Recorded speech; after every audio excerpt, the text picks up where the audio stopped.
प्यारे बच्चों, आज हम लोग वाच्य पर बात करेंगे। इस क्लास में वाच्य क्या है, इसकी परिभाषा क्या है, इसके उदाहरण क्या हैं और भेद कौन कौन से हैं, हम लोग इस पर बात करेंगे। सबसे पहले वाच्य, अंग्रेजी ग्रामर में इसे वॉइस कहा जाता है। वॉइस का अर्थ ही होता है आवाज। तो वाच्य में भी यह हिंदी व्याकरण का एक नियमों से बंधा हुआ वैसा विषय तो नहीं है जो मानक व्याकरण के नियमों के अनुकूल हो। वाच्य का अर्थ हम लोग पहले समझते हैं। वाच्य का अर्थ है कहने योग्य।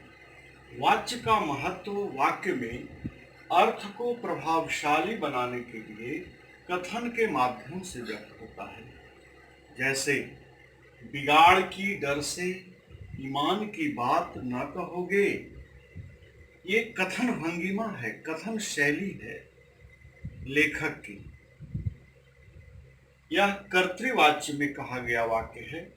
इस वाक्य में अर्थ को प्रभावक बनाने के लिए लेखक ने कथन भंगिमा में अभिधा शब्द शक्ति का प्रयोग किया है।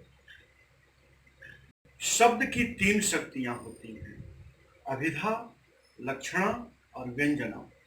अभिधा का अर्थ होता है उसका सरल और सीधा अर्थ, लेकिन लक्षणा का तुलनात्मक अर्थ होता है और व्यंजना का व्यंग्यात्मक अर्थ होता है। हम लोग अभी वाच्य पढ़ रहे हैं। शब्द शक्ति पर दूसरे टॉपिक में, दूसरे क्लास में बात करेंगे विस्तार से। अभिधा का अर्थ होता है शब्द के वाच्यार्थ को प्रकट करने वाली शक्ति। वाच्यार्थ को हम लोग अक्षरार्थ भी कहते हैं। इस प्रकार क्रिया के जिस रूप से उसके मुख्य विषय, कर्ता, कर्म या भाव का पता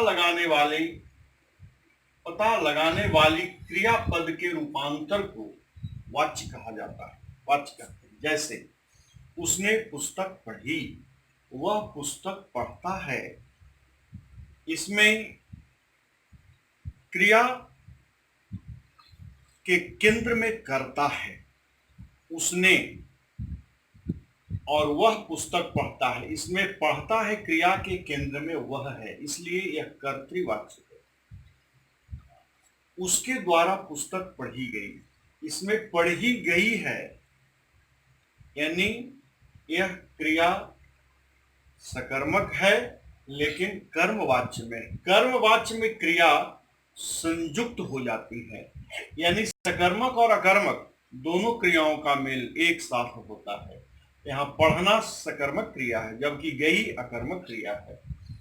उसके द्वारा पुस्तक पढ़ी गई, यहाँ मुख्य क्रिया के केंद्र में कर्ता नहीं है, कर्म है, पुस्तक, इसलिए यह कर्मवाच्य की क्रिया हुई। दूसरा उदाहरण है उससे पुस्तक पढ़ी गई। दोनों कर्मवाच्य वाले वाक्य ही हैं, क्योंकि इसके केंद्र में कर्म है, कर्ता नहीं है। दिए गए वाक्यों में कथन भंगिमा अर्थात वाच्यार्थ से अर्थ प्रभावक हो गया है, न कि व्याकरणिक नियमों के अनुपालन से। इन उदाहरणों से वाच्य भेदों को हम इस प्रकार समझ सकते हैं। उसने पुस्तक पढ़ी या वह पुस्तक पढ़ता है, कर्ता के अनुसार क्रिया का रूप है, इसलिए इसको हम कर्तृवाच्य कहेंगे। उससे पुस्तक पढ़ी गई या उसके द्वारा पुस्तक पढ़ी गई, कर्म के अनुसार क्रिया का रूप है, इसलिए यह कर्मवाच्य है। उससे पढ़ा नहीं जाता या उससे पढ़ा जाता है, भाव के अनुसार क्रिया का रूप है यहाँ, इसलिए यह भाववाच्य होगा। अब हम लोग इसके भेदों पर विचार करते हैं। आइए कर दिया। वाच्य भेद, तो हम सबसे पहले विचार करते हैं कि कर्ता के आधार पर इसका वर्गीकरण दो प्रकार का होता है। पहला है कर्तृवाच्य। क्रिया के केंद्र में कर्ता होता है। हम लोगों ने अभी बात भी की उस पर। वह पुस्तक पढ़ता है, उसने पुस्तक पढ़ी, या मैं पढ़ता हूं, ये तीनों वाक्य जो हैं वे कर्तृवाच्य वाले वाक्य हैं। इसके मुख्य क्रिया के केंद्र में कर्ता है। पढ़ता है वर्तमान काल की क्रिया है, और इसके केंद्र में वह कर्ता है जो पुरुषवाचक अन्य पुरुष सर्वनाम है। पढ़ी यहाँ भूतकाल की क्रिया है, इसलिए कर्ता में ने चिन्ह का प्रयोग लग गया।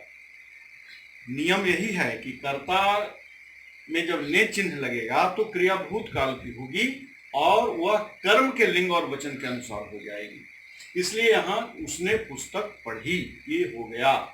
मैं पढ़ता हूं, इसमें कर्म नहीं है, लेकिन केवल कर्ता है और क्रिया है, इसलिए यह भी कर्तृवाच्य वाला ही वाक्य है।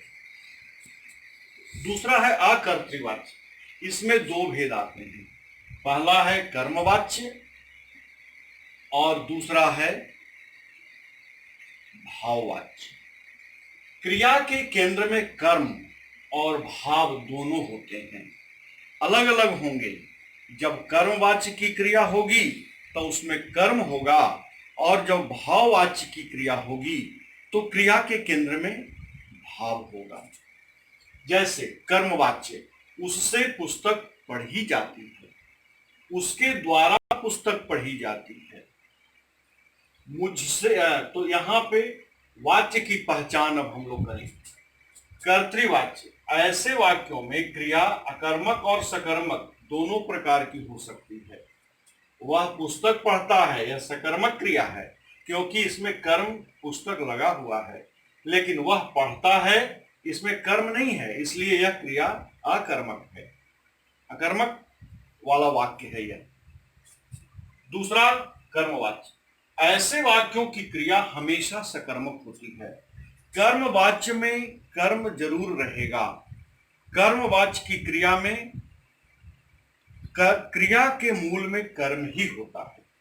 रमा से पत्र लिखा गया, उसके द्वारा पुस्तक पढ़ी गई, यहाँ पे क्रिया सकर्मक है। पढ़ी गई संयुक्त क्रिया भले ही है, सकर्मक और अकर्मक क्रिया का संयुक्त प्रयोग कर्मवाच्य में होता है। यहाँ पे लिखा और गया, गया हिंदी व्याकरण में जाना क्रिया अकर्मक है। उसका कोई भी रूप, चाहे वो वर्तमान काल हो, भूतकाल हो या भविष्यत काल हो, हमेशा वह अकर्मक ही रहेगा। लेकिन कर्मवाच्य में दोनों क्रियाओं का संयुक्त प्रयोग हो रहा है, इसलिए इसके प्रधानता इसमें सकर्मक क्रिया की ही होगी। रमा से पत्र लिखा गया, तो लिखा गया क्या? पत्र, इसलिए इसके मूल में कर्म पत्र है, इसलिए कर्मवाच्य की क्रिया है। तीसरा भाववाच्य। भाववाच्य में मुझसे पढ़ा जाता है, उससे पढ़ा नहीं जाता, ये दोनों प्रकार के वाक्य आ सकते हैं। यह जो है स्वीकारात्मक वाक्य है, मुझसे पढ़ा जाता है। इसकी क्रिया, इसके केंद्र में भाव है, पढ़ा जाने का भाव है, उससे पढ़ा नहीं जाता, उसमें असमर्थता है कि वो कोई कारण से नहीं पढ़ सकता। तो ऐसी स्थिति में हमेशा भाववाच्य ही होता है। ऐसे वाक्यों की क्रिया हमेशा अकर्मक और पुल्लिंग में होती है। जैसे मुझसे दौड़ा नहीं जाता, बच्चे से अब बैठा जाता है। तो इस प्रकार हमने देखा कि भाववाच्य वाली जो क्रिया होगी वो हमेशा अकर्मक होगी और पुल्लिंग में होगी। भाववाच्य में क्रिया असमर्थता भी बताती है, वाक्य में क्रिया उसके भाव को स्पष्ट करती है। तो इस प्रकार हमने देखा कि वाच्य की क्या परिभाषा है, इसका क्या उदाहरण है और उसके क्या भेद हैं। तो बच्चों, अब इसके साथ आज का क्लास समाप्त होता है। दूसरे क्लास में हम वाच्य परिवर्तन के बारे में बताएंगे। तब तक के लिए धन्यवाद।